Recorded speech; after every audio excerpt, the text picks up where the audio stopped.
What's up, everybody? Welcome back to another video from the 10-7 MMA channel. Not just a video, it's our show. It is our Monday show, 1:30 p.m. PST. What's up, everybody? We got a lot to talk about on today's show. Justin, what's going down? How's life in Vegas? Man, dude, I think you're. Oh, my thing's muted. There we go. Now I can hear you. Go for it. Can you hear me? Yeah, man. It's Life Vegas is good. I had a health scare over the weekend. Put me on my ass. I don't know what happened.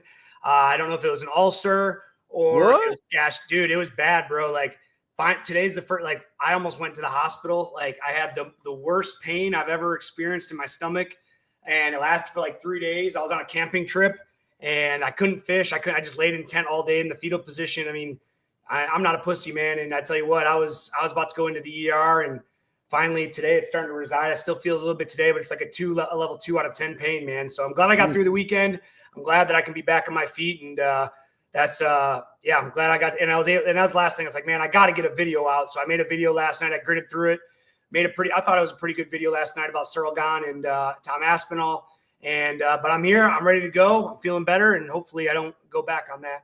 Heck yeah. All right. So that video we posted earlier today, if you guys haven't checked it out, about an hour ago, a little over that. So you guys can check it out. Aspinall versus Gane. Justin kind of goes through that matchup and that awesome fight, which is happening soon. But we got a lot to talk about today. Some interesting things that came out over the weekend. Now, I made a video about this first topic in particular, but I don't think I've talked to Justin about this just yet. And it was pretty exciting news. So Khabib Nurmagomedov was at some sort of a press event or something like that in New York, I think some point over the weekend or week or whatever. And he basically announced that Islam is going to be fighting JDM, and they've already agreed to that date. So that's in November. That's MSG. That's going to be UFC 322. Now, I say rumored for November because obviously we haven't heard officially from the UFC, but it's Khabib, who is not really known for telling untruth. So I'm pretty sure that this is legit, number one. Number two, Ali Abdelaziz was in the audience, and he was yelling at Khabib. He's like, why are you saying that, dude? Stop it. And Khabib goes, hey, man, I don't deal with UFC anymore. This is Ali deals with UFC. So for me, I can say the truth. This is the truth. They offered us, we accepted. So that's when it's happening. So he's saying the fight's going to go down in November. Okay, let's zoom out for a second, Justin. We just had the announcements. We got 319 coming up. Holy smokes. We got 320 with amazing fights announced. We got 321 with amazing fights announced. And now they're saying 322 is Islam versus JDM. As a fan of the UFC, what are your thoughts? Does this excite you? What are you feeling? Yeah, man, how could it not be exciting? You know, it's going to be a telltale. Can Islam go up and do the unthinkable? And, you know, he's been called a weight bully at lightweight. So let's see how he is at welterweight. I'm curious to see what his physique's going to look like. I want to see if he's putting on a lot of mass. You know, there's for instance, and I've been going this through because, you know, me, like, I know everyone tells me I shouldn't fight anymore, but, you know, I might get a little itch and fight here and there. You know, the next time I fight, instead of trying to cut down to 155, I think I'm going to try to do something a little different. I'm going to go down to, like, I was fighting for 45, so I'm not cutting as much weight. Although I might be a little smaller, I think the weight cut will be a lot easier and won't be as much taxing on my body. And I might be faster. I might be in better shape. You know what I mean? So instead of, like, for instance, for a fight camp for me, when I want to get down to 155, typically I'll start at about 180, 185. I'll try to get down to about 170, 172, and then I'll cut from 72 to 55. Well, when I'm going down to 45, I will get down to about 160, 163, and then I'll cut from 163 to 145. So in my next fight, what I think I'm going to do, and I was talking about, is I'm going to get that weight down to like 160 so I don't have to sit in the tub as long. Because let me tell you, with age, you know, and not that he's old, but for me, with age, getting that tub, it's really tough. And I think it's affecting my performance. Now, I'm wondering if Islam, the reason I bring that up is I'm wondering if Islam is he going to try to put on extra mass to compete, or is he going to just try to be the weight bully he was at lightweight and just go to welterweight with an easier cut? That's the part I'm most excited for. I want to see what his physical game plan is. I'm not talking about his game plan to win the fight. I'm talking about his strength conditioning program. I'm talking about his diet. I'm talking about all that stuff in between that we don't get to see. What do you think, if you had to guess? If he was on your team, would you say, hey, we want you to put on like 10 pounds of muscle, or would you say change nothing? Man, it's hard to say, man. Everyone's different, and it really just depends on how they feel in their career. And, you know, I'm sure he's probably going to put on a little bit of weight, but man, I don't want to see him go through a tough weight cut. I'd like to see him go up there and feel good at the weigh-ins, you know. And my biggest thing was recovering from weight cuts, especially going on 145. Dude, man, like even when I fought Charles Rosa, like I had an incredible camp. I was in great shape. I made weight pretty easily, but man, I still gassed out. And it's not because it's not because I was skipping training sessions or it's because I was doing things wrong. It's just that depletion of your body really can affect the gas tank. And, you know, if you remember when Islam fought, when he fought Dustin Poirier, Volkov the first time, I felt he was slowing down later in the rounds. Volkanovski. Volkanovski, like I thought he was slowing down in the later rounds. So maybe by going up in weight, and I don't know if he's saying that to me or not, but maybe going up in weight to affect affect his cardio differently. And we'll see. And, you know, it's again, I think that Islam's going to be a big underdog in this fight. I think JDM's going to be, I mean, maybe not in the odds, but again, going up, moving around that bigger guy. And if he does put on more weight and mass to try to compete, how's that going to affect his gas tank? And it's all, that's the most exciting part for me. It's when you see this awesome team of Habib and the Dagestanis out there, like I love to see what they're going to do to implement their game plan, because right now, like they're some of the best in the world. And, you know, by watching what Islam's going to do can teach a lot of us, can teach us too, you know, the best way to do it. So we got, by the way, Enir, I don't know what this name is, but I think you might be new. Welcome to the show. He says, JDM going to be tough. Absolutely. Ilia is a grim reaper. Ilia would beat JDM. I mean, maybe. I don't know. Okay. I want to talk about a couple of things in response to what Justin said. First of all, I think you just actually added a little interesting wrinkle to this fight that I hadn't thought about of like, they have that question. Do we put on 10 pounds and have a similar weight cut, or do we keep him lean? We let him have an easier weight cut and maybe just rely on his wrestling and grappling skills and just the skill differential in general. I don't know. That's so interesting. And the crazy thing is, how crazy is it that he has to figure this out, right? Figure out what the best strategy is in a title shot. Like, I didn't even think about that. Like, there's so much pressure on them they have to get it right this first time. My God, it's crazy. Another thing though, I want to say, you know, this new user, I can't really pronounce your name, Enir or whatever it is. He says Ilia would beat JDM. I want to put it out there too, because people have been very disappointed that Ilia and Islam didn't fight. And I think that fight's still going to happen. I think it's going to be 10 times bigger when it happens down the line. We're going to talk about that later when we do the White House fantasy card, which I want to show you, Justin, and I want you to weigh in as well. But I think between the two, as much as people got so upset, oh my God, Islam's not fighting Ilia, I think you agree with me that JDM is a harder fight for Islam than Ilia, right? Yeah, no question. Just the size difference. And you look at Bilal Muhammad, man. What did JDM do to him? He negated his wrestling, and nobody's been able to do that. He negated his cage pressure. Nobody's been able to do that. Not just in the welterweight division, but in any division, man. And it's just like, I think it's just going to be such a tall task because of Bilal, regardless of how I feel about him. I'm not a fan of him. And again, I don't have anything personal against him. I'm just not a fan of him. It's not, you know, just like I'm not a fan of, you know, the Minnesota Vikings, not because it's a personal thing. I'm just not a fan of him. I still respect his skill set. And what JDM was able to do against Bilal was very impressive. And I think that he's going to have similar success against Islam. I cannot wait for this fight. I'm going to be picking Islam in this fight. And I know your points are very valid. I don't really have a great explanation other than I just really trust in Islam and the team behind him, and the training is going to be on point and whatnot. But that's why this fight is so exciting. And to me, it's a better fight. And, you know, our new user also says double champ versus double champ. Exactly. Let's let Islam get that belt. Let's let Ilia, because I don't think there's any way Islam will move back down to 155. I want to see Ilia come up and challenge him at welterweight. And then Ilia is going for a triple champ. I mean, like, that's so sick. Okay. Anyways, it's very, very exciting. It's a great time to be a UFC fan. Western says no offense. I think you're talking about Ilia. He's saying no offense. No offense. Oh, Ilia would be JDM. He says insane. Then he says no offense. I mean, I kind of agree with Western. I don't think Ilia. I mean, dude, Ilia is so much smaller than JDM. It's not even close. Dr. Peener is back. The best name in the game. Good afternoon, distinguished gentlemen. I believe JDM has a special advantage in this fight as he has no fear of his nose being disfigured further. Who is this guy? Who is this? I like Dr. Peter. I think he's awesome. Thanks for awesome. Your comments and shit. But he always comes in with the punchlines. There's always like a joke in all of his comments. All right. Thank you, Dr. Peter, for coming back. We appreciate you as always. Great point, Dr. Western says. And give Ilia DC diet. Yeah. It's also crazy. I mean, dude, JDM is tall. Like, Ilia is like 5'6", I think. I know it says 5'7" or 5'8". I don't buy it. I think he's 5'6". So it's like, it's a big differential, probably big range differential to have to deal. I don't know. That's crazy. But anyways, that's my 2 cents. I cannot wait for this fight. I would still pick Islam over JDM, but yo, that's why it's great. We're going to see what goes down. All right.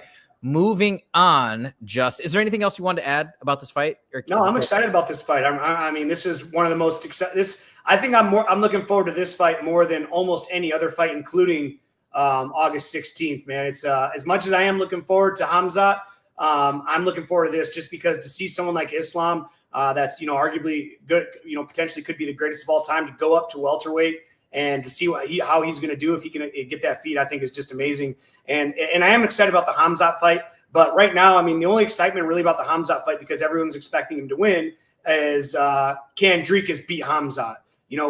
That's really the only question I have for that fight. This Islam versus JDM, there's just so many questions. How's his weight cut going to be? How's his strength conditioning going to be? How's his weight gain going to be? It's just so many unanswered questions. So I can almost say this fight I'm looking forward to more than any other fight, followed by a very close Hamzat Dricus.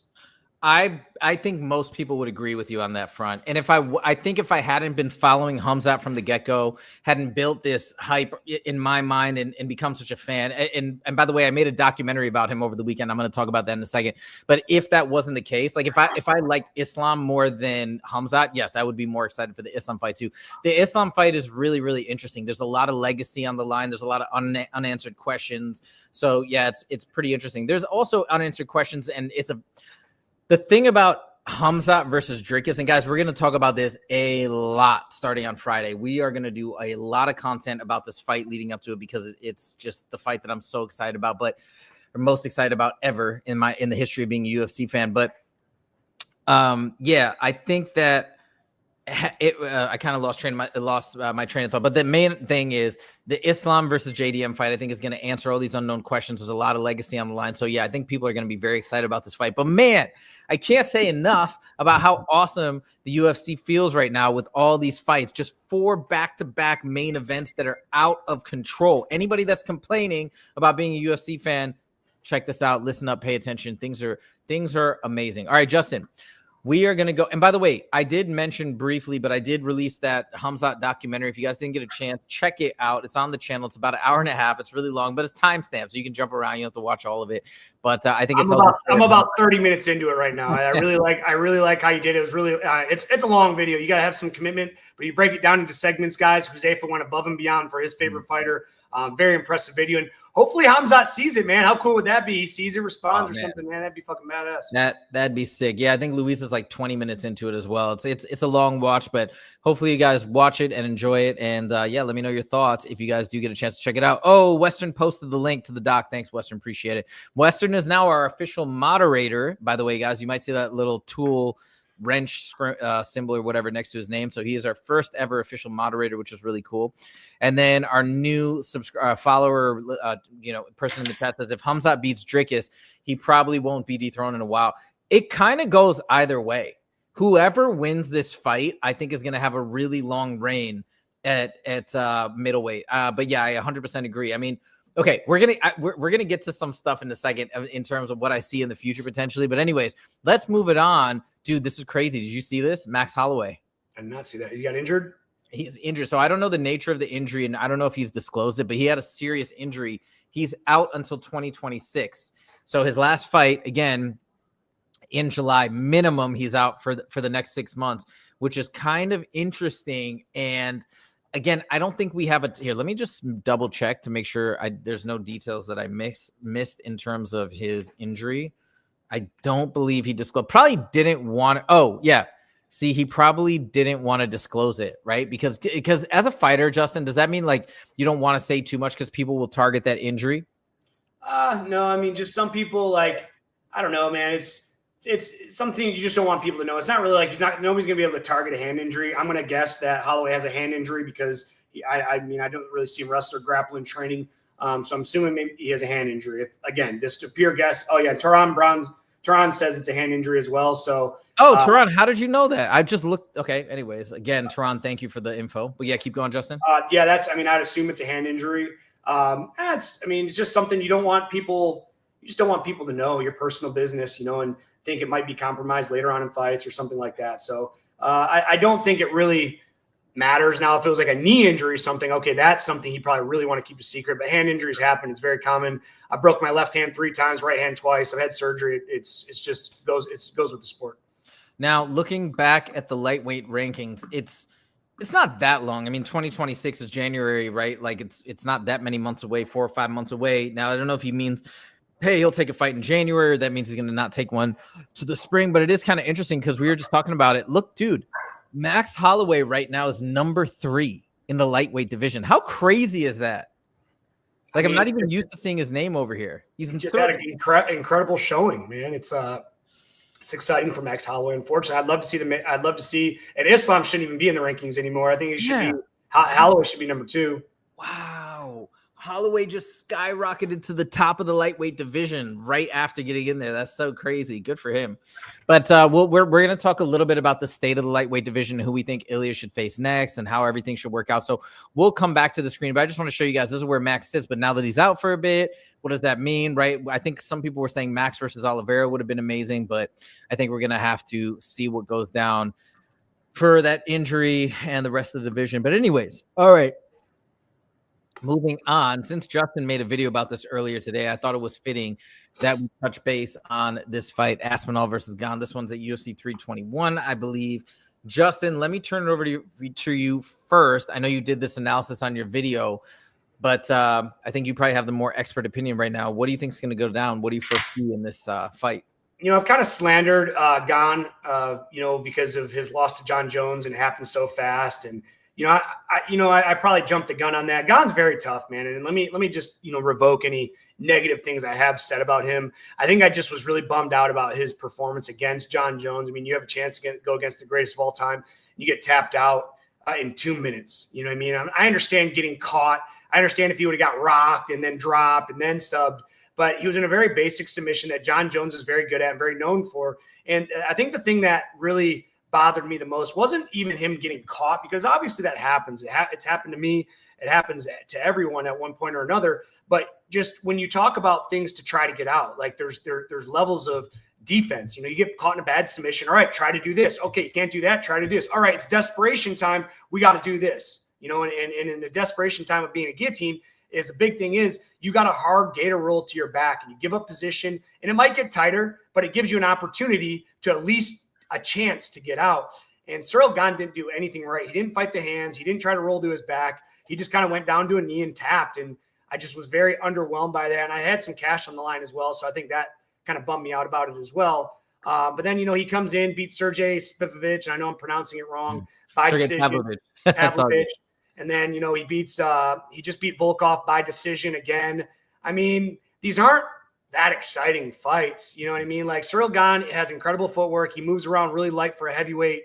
I mean, I just feel bad for Tom Aspinall. I think this is just the worst matchup from a publicity standpoint, not so much because Cyril Gane isn't tough, just because John Jones has already been in there with Cyril Gane. And if Tom Aspinall doesn't finish him fast, you and I have to fucking talk about everything that John Jones says for a couple more weeks. And honestly, I just don't care to do that. Well, let's talk about this scenario. What are people going to say if Cyril Gane beats Tom Aspinall? I put this out as a post today. What do you man, that's the worst. And you know what? The worst part is, I have to say, I just don't want that to happen. Not the sense because I don't want Cyril Gane to be champion. I'm so sick of talking about John Jones.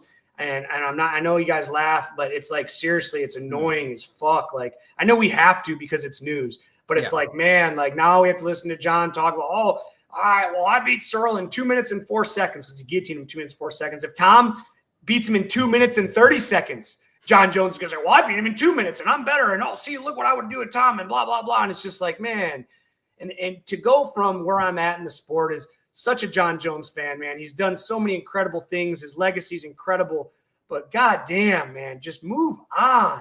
I have so much respect for DC, Daniel Cormier in the MMA world, because Daniel Cormier has 2 losses or 3 losses. I think 2 are to John Jones and 1 to, who did he lose to? What's that? Stipe.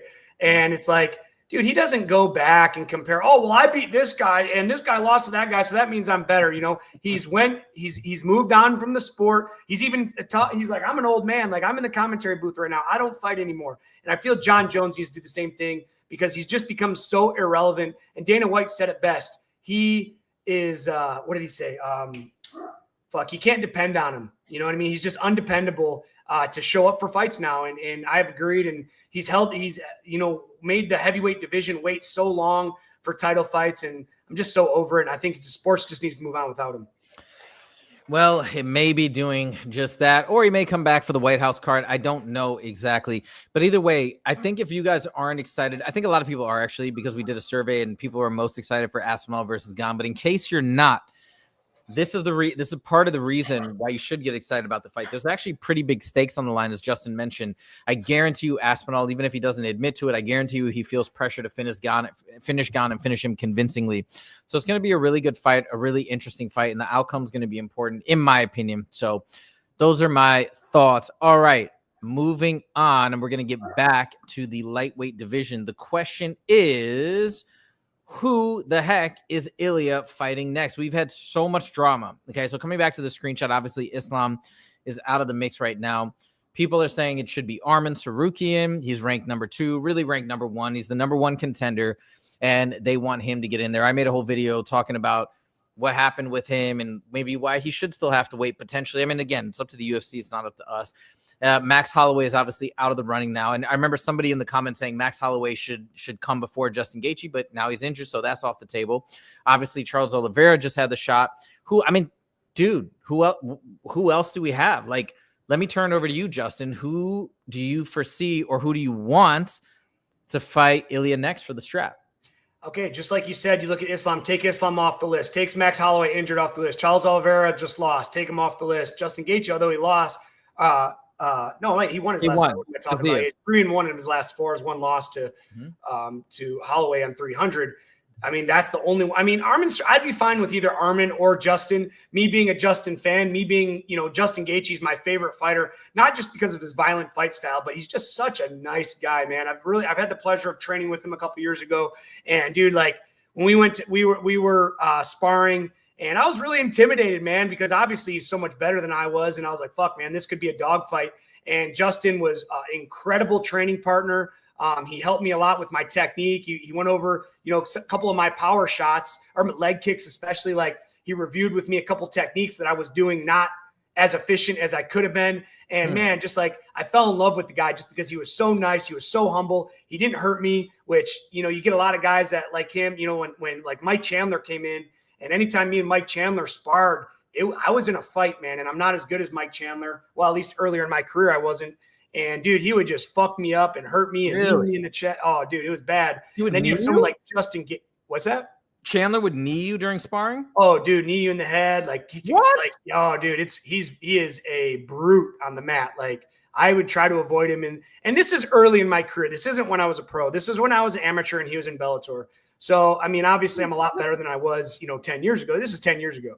But yeah, he just was a dog in training, and every time you sparred, it was a dog fight. Then I get Justin Gaethje. I'm expecting him to be the most violent guy ever, and he just was so nice and so humble. I just have so much respect for Justin Gaethje, and my heart says give Justin Gaethje the chance, and let him retire as the champion. And I just think it'd be awesome.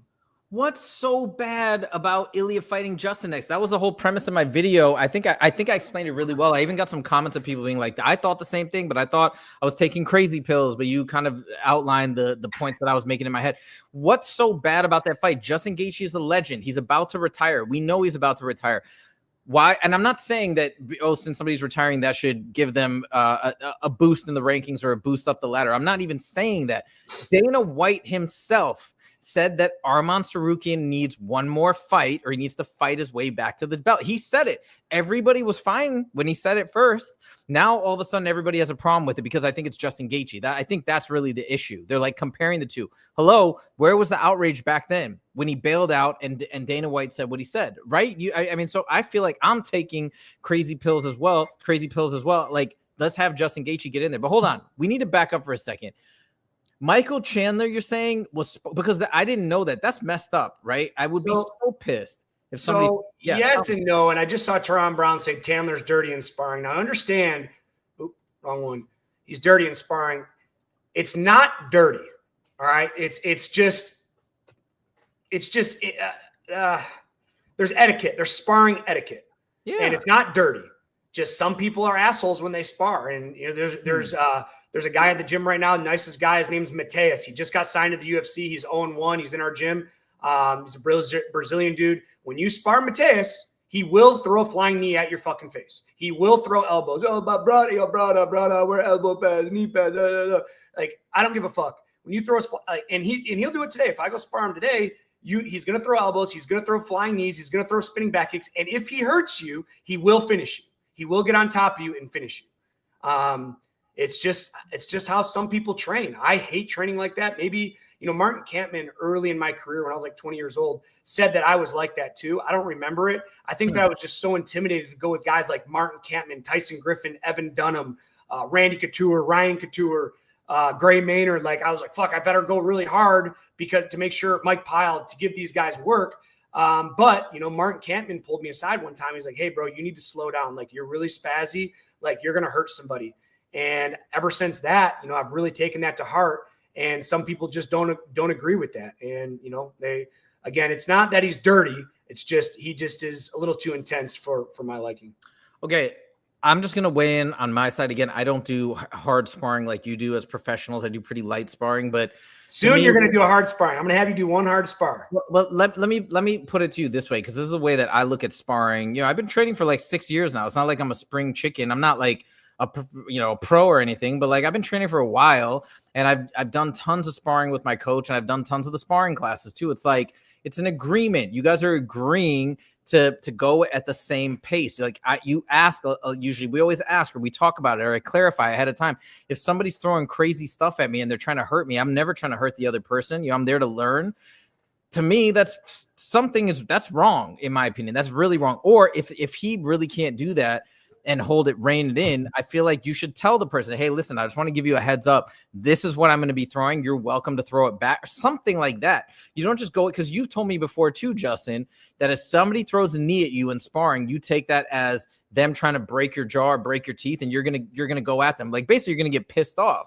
And I feel like that's an appropriate response. If somebody's trying to actually come at me and turn a learning experience into them trying to hurt me for God knows why, because they have something psychologically wrong, that's messed up to me. And again, I don't know, that just bothers me, because doesn't he always do the motivational speaking and stuff and try and always talk about doing the right thing and things like that? Talking about Michael Chandler? Yeah. And then you go in, and here's the thing, to him, that is the right thing. You know what I mean? Some people just spar hard. Mateus, again, nicest guy ever. He's helped me out of the ring a bunch. Like, you know, when I rent rooms out to fighters, as you know, like Mateus has hooked me up with like 5 or 6 guys that come into town. He's gotten me paid thousands of dollars. I don't think it's a malicious thing to where he's like, I want to be an asshole, I want to hurt this guy. I think that's just how they're brought up and their mentality. And it's just, you know, it's to each their own, I guess. And I can't say it's wrong just because I don't agree with it, but sure, it's just how it is, man. And, you know, I remember, like, I love the story, and I love telling you the story of when me and Ali Abdelaziz got into it, man. I made Ali respect me. He threw a flying knee at me in sparring. I mean, I'm seriously like this. 1, 2, 1, 2, 3. And then a flying knee goes right by my face. And I was like, all right, motherfucker. I ran that motherfucker down, and I beat the fuck out of him to where Eric Nixick, and I don't care if he even sees this because it's a fact, Eric Nixick jumped in the middle of us and broke us apart. I was like, fuck this motherfucker. And Ali, I'll never forget it. He looks at Eric and goes, why isn't this motherfucker in the UFC? Why isn't this motherfucker in the UFC? And I was like, and then like all my anger just went away. And I was like, yes, sir, please get me to the UFC. Yes, sir. You know, one of my favorite stories with Ali. And, you know, Ali and I since then have really had had a good relationship since then. Sure. Speaking of Ali, I talked to Colby. I know this is off subject, but I talked to Colby. He has a fight or a grappling match coming up. He said he will get Ali on a video call for us for his documentary. Yes, let's go. Wait, he's doing a grappling match. All right, well, if you guys don't know who Kobe Fair is, look out. This guy's a prodigy. He's going to be probably making a UFC debut at the end of this year, beginning of next year, if I had to guess, or maybe on the Contender Series. But he is a force to reckon with, so can't wait for that. All right, I'm going to read through a couple of these comments. I see guys just kind of saying what's up to each other in the chat. Hank the Tank, love that By the name. way, I think it's awesome that you guys, in our community, you guys are making friends essentially on YouTube and fucking telling each other what's up and showing up on the show, guys. It's really exciting for me. Like, this is my first journey on YouTube. I've never really, Huzaifa's kind of writing the blueprint for me, and I'm just trying to follow his role.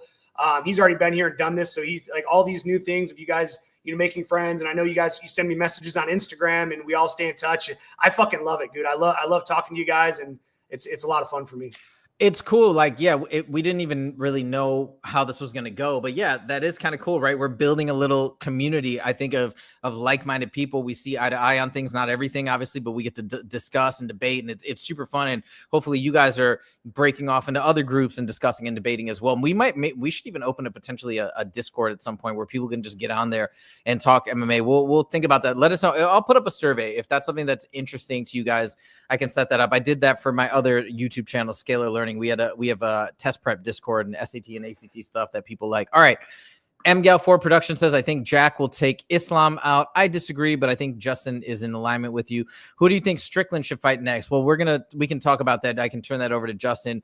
James would have killed Ali if Eric didn't step in. That's right. True. Love the community aspect of MMA 100%. And Tehran says, I'm surprised Gaethje doesn't go hard in sparring. No, I wouldn't think Gaethje would go hard in sparring. Gaethje seems like, no, I disagree with that. Gaethje is all about respect. Sparring, Justin, correct me if I'm wrong. Sparring is about respect. Yes, it's about a mutual understanding. And again, I'm not a professional to speak from that vantage point, but I feel like I've done it enough, and I understand the idea behind it well enough that, like, no, I would be shocked if I found out that Justin was a jerk. Justin Gaethje, I'm talking about. If I found out Justin Gaethje was a jerk in sparring, I'd be totally, totally shocked. The only reason why I'm not as surprised about Chandler, but it's still disappointing, is because of the things that he does in the fights. He does all these like dirty things that people get on his case about. And I mean, I guess it all makes sense now, but I really think that's unfair. And I know you said, hey, maybe it's not a bad thing, but like, I think that's really unfair to do that to people when you're sparring, because they're there to try and help you too. They're trying to make him better. And then you're going out there and throwing knees and being crazy. It's just so, I think that's, I don't appreciate that. And I don't think that's right, especially for a professional. We got a couple more comments. MGal4 Production says sparring is to get better, not to take 100%. Yeah. I mean, like, that's how you can shorten somebody's career. Dude, it's crazy to me. So many guys have had their career ended in sparring. It's unreal. Oh God. See, it's BS. It's BS. We got somebody new. Chael Sonnen the GOAT. Love the name. Drickus by Plot Armor. I humbly disagree, my friend, but we shall see in less than 2 weeks. Oh my God. And then he says, I'm kind of interested in Gaethje. Topuria, kind of interested. It's a good fight. Why are people? I think Topuria knocks him out, but Justin has the puncher's chance. Maybe he knocks him out, but maybe not. Look, Justin has, I think it's more than a puncher's chance. Look, what is Topuria has great grappling in comparison, right? If we look at the ground game. But again, Justin is a wrestler, so he could probably stop the takedowns and stop him from getting him to the ground. So I think they'll be leveled out. Justin's a hard hitter as well. I mean, I would call it more than a puncher's chance. I imagine Ilia is going to have a speed advantage, but maybe they're like pretty similar in power. The other thing to remember too, that's kind of interesting about this fight, Ilia Topuria had his bone density measured, and it was like super high in the UFC. I think it's the same with Justin. I think these are the two guys with the greatest bone density in the UFC, which is why they have so many knockouts. I think it's a great fight. I think it's a great fight, but I'm going to take Charles Oliveira to his word. Ilia Topuria is the hardest puncher in the UFC. And he's been cracked, but he's been dropped by Justin Gaethje, but he did not get iced by Justin Gaethje. I'm not saying Justin Gaethje doesn't hit hard, but from the horse's mouth, Ilia Topuria is the hardest puncher. Excuse me. Well, there you go, Charles Oliveira, who's fought both of those guys, and yeah, we got to take him at his word there. Chael Sonnen the GOAT says Ilia Apturo, top duro. That's a Conor McGregor reference when he was doing that gambling stream. Top duro. That's what he said, talking about Ilia and what he's gonna do to him. He's gonna slap him up. Can Patty eat Topuria's bombs? Justin, let me turn over to you as the professional here. I don't think so. I don't think anybody really. Can. I don't think anybody can. I mean, look at what he did to Volkov, or was it? I mean, look what he's just knocked everybody out. He's the legend slayer. And again, I'm going back to, and I've never met him. I've never trained with him. But for someone like Charles Oliveira, who's been around since 2010, he's fought a who's who in MMA. Quote: he is the hardest puncher in the UFC. So Scousers don't get. I can't do the accent. He says Scousers don't get knocked out. What about that? And what about the size differential? No, you still think he puts him down? He puts him to sleep. Oh my God. There's too many good matchups going on right now in the UFC. I'm going crazy. Literally, my legs are shaking right now just thinking about all these amazing matchups. Gane takes Aspinall out. I think so. I'm calling it. I'm saying right now. I think that's what happened. Because it'd be terrible for the heavyweight division. I think it'd be the worst thing to happen. Not because just sorry to cut you off, just because the whole John Jones thing. I know. I just think the MMA gods are going to have a twisted sense of humor. And after all the back and forth, everybody saying John Jones is running from Tom Aspinall, it literally will go out like putting a lit match underwater. It'll be, and nobody will talk about Tom Aspinall ever again. Like it's going to be insane if that happens. And I just have a weird feeling that that's exactly what's going to happen. Chael's son in his bag, he says, I'm Spanish, and Ilia Apturo, Topuria, is so funny. Oh, he's actually Spanish. Hey, legend. Where do you live? Where in Spain are you? Justin was just out there, I think, last summer, right? Doing Justin did the running of the bulls. I did the running of the bulls. That's right. And he was like 5 feet away or like 2 feet away from the bulls. Dude, I almost got smoked. I come around the corner and the bull is right in front of my face. And I just at the last second was able to get out of the way. Oh my God. It's on video. It's on video too. Yeah. You can, if you want, you can send it to me and maybe I'll put it up before we finish. All right. We've talked about this topic a lot. Me and Justin both want Ilia versus Justin Gaethje. Deal with it, people. Deal with it. All right. Next topic. Moicano. You probably didn't see this because this just happened today. And I tried to pull it up. I don't know if I timed it exactly right, but let me give you guys some context. So Moicano obviously got all that heat for not taking the settlement money. Everybody said he was stupid for doing it. Was like 150 grand or something? It may have been up to 300,000. It's not, they don't know exactly how much he turned down. I made a video prior to Moicano coming out today, and I feel like I hit the nail exactly on the head because I was listening to Ariel today and I was listening to the interview. And dude, Moicano basically said exactly what I said in the video. So what's up, everybody? I called it 100%, but basically what it was is this, and it's pretty simple, and it's how I live my life, okay? And I'm not perfect by any means, and I'm sure I make mistakes and this and that, but like at the end of the day, okay, it's not always, hey, this has been legally allotted to me, so I'm going to take it because it's 100% right. We want to do things that we feel good about. We want to carry out actions that we can, at the end of the day, feel good about. Like if there's if we see somebody drop $1,000 on the ground and we know that they need that money, but they've dropped it, they're not going to know that you took it and you have the opportunity to take it, or you can give it back to them. And maybe that's going to put them out of their apartment or something, right? You could take it and there'll be no legal repercussions. Would you? Most people, I think, wouldn't. They'd be like, nah, I feel bad. Or maybe some people would. But a lot of people would be like, no, I feel bad. It's going to hurt this person. I want to do what makes me feel good. So it's like, obviously, there's levels at which anybody can understand this basic principle of people want to do things that allows them to feel clean about their actions and feel good. He also goes on this whole rant about being, hey, I hope that when my time is up on this planet, I can talk to God or Jesus or whoever, and right in this is his religious belief side thing, but like he's like, I hope they'll come to me and say, I think you did the right thing, and I'm proud of you for what you did there, whatever. And I can understand that motivation, but take the religion out of it.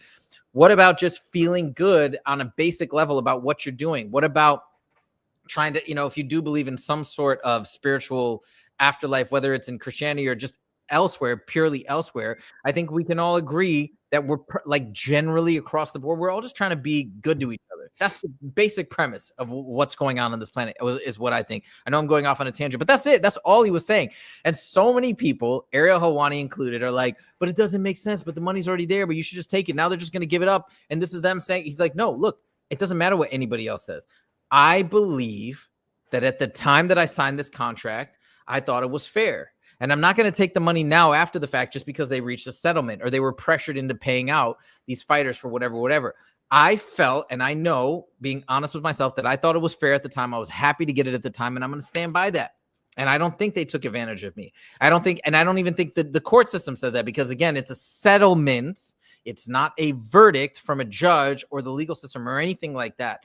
It's a settlement. That means they had pressure put on them and they decided to come to an agreement so they didn't have to have further legal costs and maybe be at risk of paying more money. So anyways, I so respect Moicano for this stance because I feel like this is exactly how I would approach it too. I don't really care about all the noise. I want to feel good about what I'm doing. Last example, then I want to turn over to you, Justin, because obviously you have a different perspective as a fighter as well.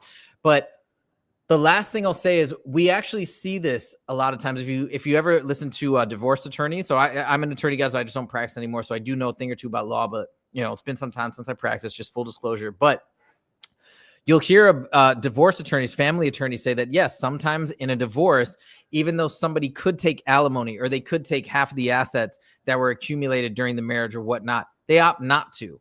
Because they feel that maybe, hey, look, it really was them that did this. Yeah, I was there at the time, but that was their thing. They worked at it. They built it, whatever. Or hey, I just don't want to have any. I don't want to feel like they gave me anything.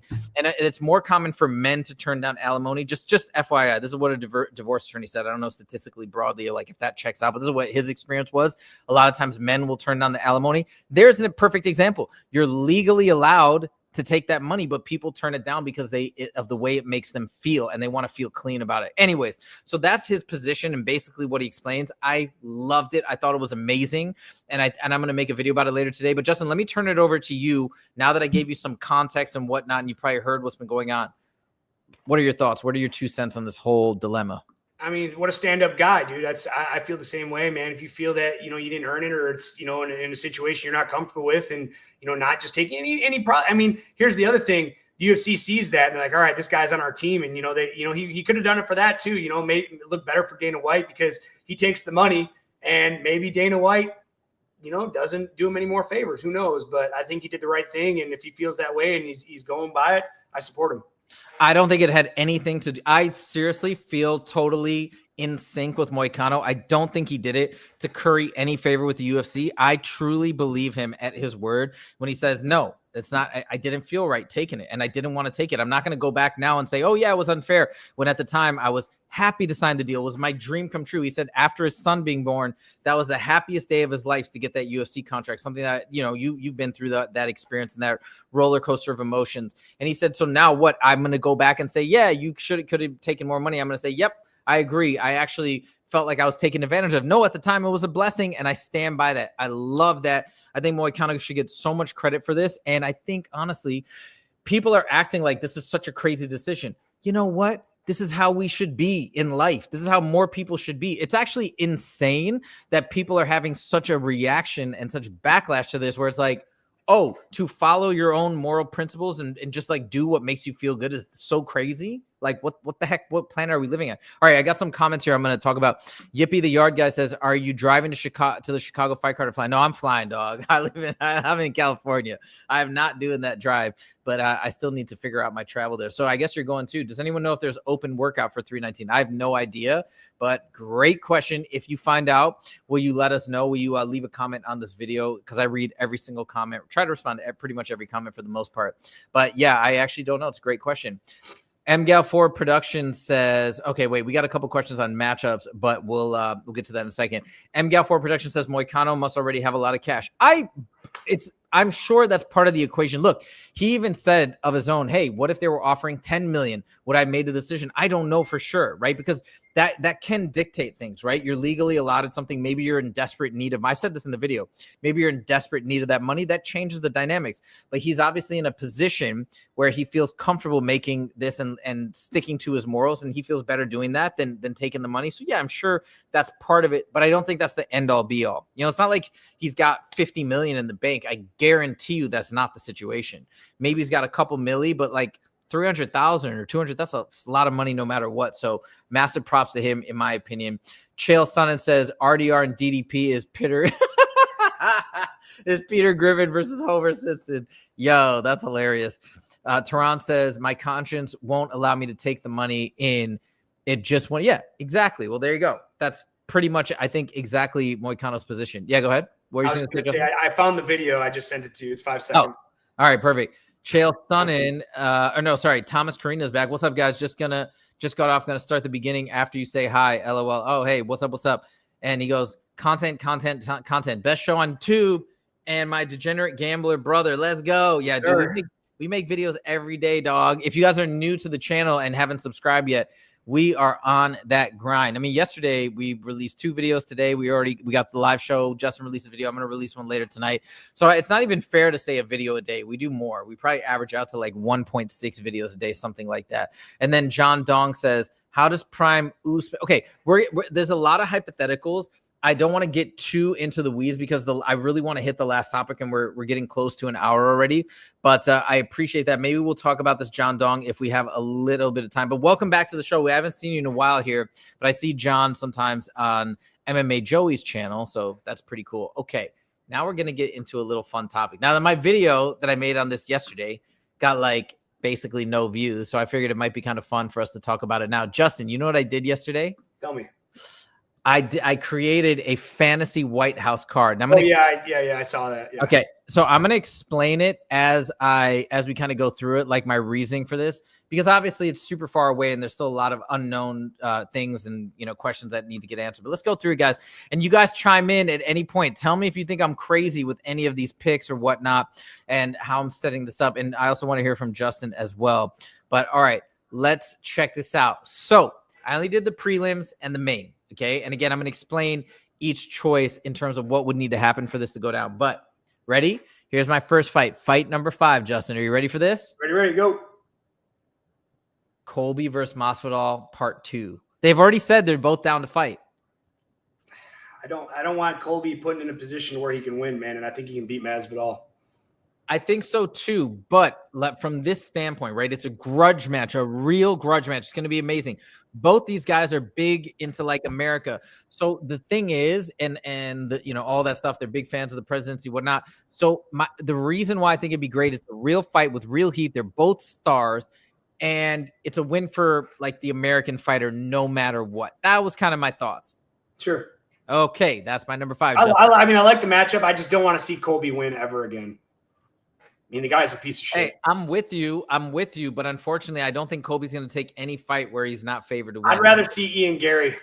Me too. Trust me. Me too. But I just don't. He's not going to take that fight. He knows it's too dangerous. And I think Colby. I don't even think Colby's like training that much nowadays. That's my outside observation. 1 second before you move on, we just had a question. Yes, go for it. I have never met Colby. I've heard people say that he's really nice in person. But then I've heard the contrary of even John Jones. And for John Jones to say somebody's a piece of shit really, really says something, in my opinion. So I really don't have an opinion about him. But by going by his character and the way he does some shitty things, I can't imagine he's a good-hearted person. That's kind of my feeling, too. Again, I don't want to weigh in so heavily because I haven't met him either myself personally, but that's kind of the vibe that I get. But anyways, there's my 5th fight. Number 4. What do you think of this? I like it. I think it'd be a great matchup for Nico to get back in the win column. I think Nico can really expose Sahara, and America. Fuck yeah, let's go. Let's get this, because Sahara's going to be I think he's going to be the favorite in this fight. But how are you going to get hit? The reason this fight can't happen because it's going to be in the U.S. No. Okay. So I explained why I think this could happen in the video. There was actually a guy, I don't know if you remember this, one of the Fusion Fight League events that we did. There was a guy who fought for Fusion in Montana, and he had one eye. And he's actually really, really good. I don't know if you remember this guy, but he was really cool. He had an car accident. He lost his eye at 17. Anyways, he came back and he's able to fight. He told me himself, he's like, I'm able to fight pretty much anywhere I want in the U.S. So he's like, I bet you Shar Bullet could probably fight in the U.S. as well. He's like, I think there might be other reasons why they haven't brought him to the U.S. yet, but the commissions, they've been fine with me. That's what he told me. So if I'm wrong on that, then we have to scrap this fight. But if I'm right, I just thought it would be cool because I actually think Bo Nickel would be favored to win this fight. I think Bo Nickel's probably going to get a win in between. I don't know about Shar Bullet because he had the broken nose. I don't know how long he's going to be out. But I thought it'd be cool. Shar Bullet's a fan favorite. Nickel can get the win. Anyways, all right. Moving on to fight number 3. This is assuming I believe Dominic Reyes will win his next fight. I think Dominic Reyes is on a surge right now. I think he's coming back to greatness. So I think he's going to win. I think he's going to be in the top 5, maybe even top 3 by the time this fight rolls around. And God, man, unfortunately, I just have to be honest. I think Pereira is going to lose to Big Onk. Even though I really want him to win, I think he's going to lose. I think it's going to drop down in the rankings a little bit. So I thought that might be a fun fight. Dominic Reyes as the American, Alex Pereira is just one of the most beloved fighters on the planet. What do you think? I like it. I'd like to see it on the main card, maybe an opening on the main card or second fight. I don't think it deserves to be on the prelims. We're talking about a 2-belt champion. But yeah, I like the matchup a lot, especially Reyes being the American. You're going to see why I put it on the prelims in a second. This is like, the main card is maybe impossible, but I don't know. Anyways, number 2, Gaethje versus Chandler 2, another American versus American. Again, my idea for this is that an American's going to win, right? So you have American versus American. You know an American's going to win. They're both big America guys. Like, I think that'd be pretty cool. Plus, the first fight was fun. Gaethje beat the crap out of Chandler, but it was a fun rock'em sock'em robots fight. I think it'd be fun again, action-packed. Those are my 2 cents. As long as Gaethje doesn't retire, but let's say Gaethje goes out there, gets the title shot, loses, this would be a really fun retirement fight. You know what I mean? So that's my thoughts. I feel like it's a pretty good pick. Now here we go to the last fight on the prelims. Kayla Harrison versus Amanda Nunes 2, because by this point, I'm assuming that they've already fought. Kayla already won, but it's a close fight. This is in fantasy land. Nunes wants to repeat, wants the rematch. So they throw it in there. Kayla Harrison versus Amanda Nunes at the main feature for the prelims. What do you think for the strap?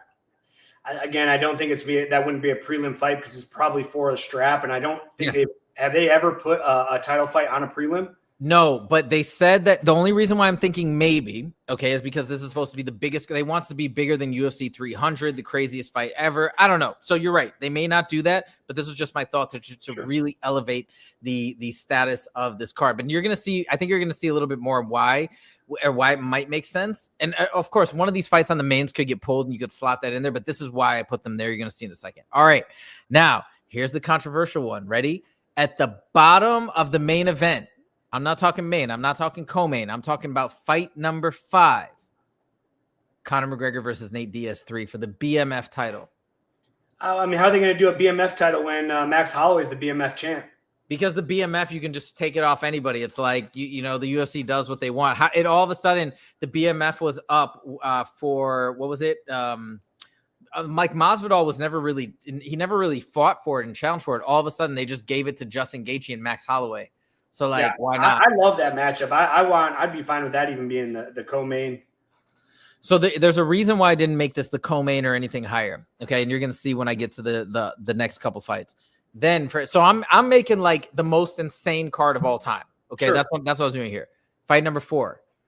Umar Nurmagomedov versus Sean O'Malley for the bantamweight strap. But this is a big if, and this is probably unlikely. This is assuming Merab goes out there, beats Sandhagen. Umar Nurmagomedov gets a victory in the meantime. He goes back, fights Merab at some point in February, beats him, which then opens up the door for O'Malley, assuming he wins against Piotr Jan or whoever next. He'll get a chance to fight Umar Nurmagomedov for the bantamweight belt, and I think that'd be fun. You have an American in there challenging whatever. I don't know. I thought that'd be pretty cool because I don't think O'Malley's going to get another shot against Merab.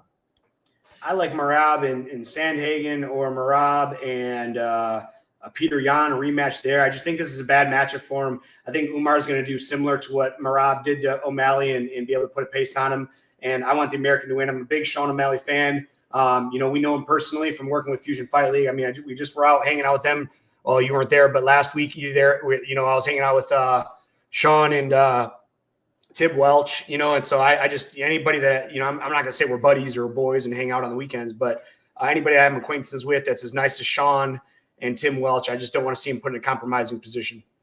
I'm with you there. Fair enough. But I thought that might be kind of a cool fight if the fate works out correctly and whatnot. So we shall see. Oh, Thomas Carina, by the way, or no, sorry, Chael Son and the GOAT says Thomas Carina, yes, 1, 2, 3, Reyes, 4. Oh, they're talking about Jones versus Dominic Reyes. We'll get into that in a second. Oh, Dr. Peter says I'm actually Colby's urologist, and without breaking HIPAA, all I can say is this: itty bitty wiener committee.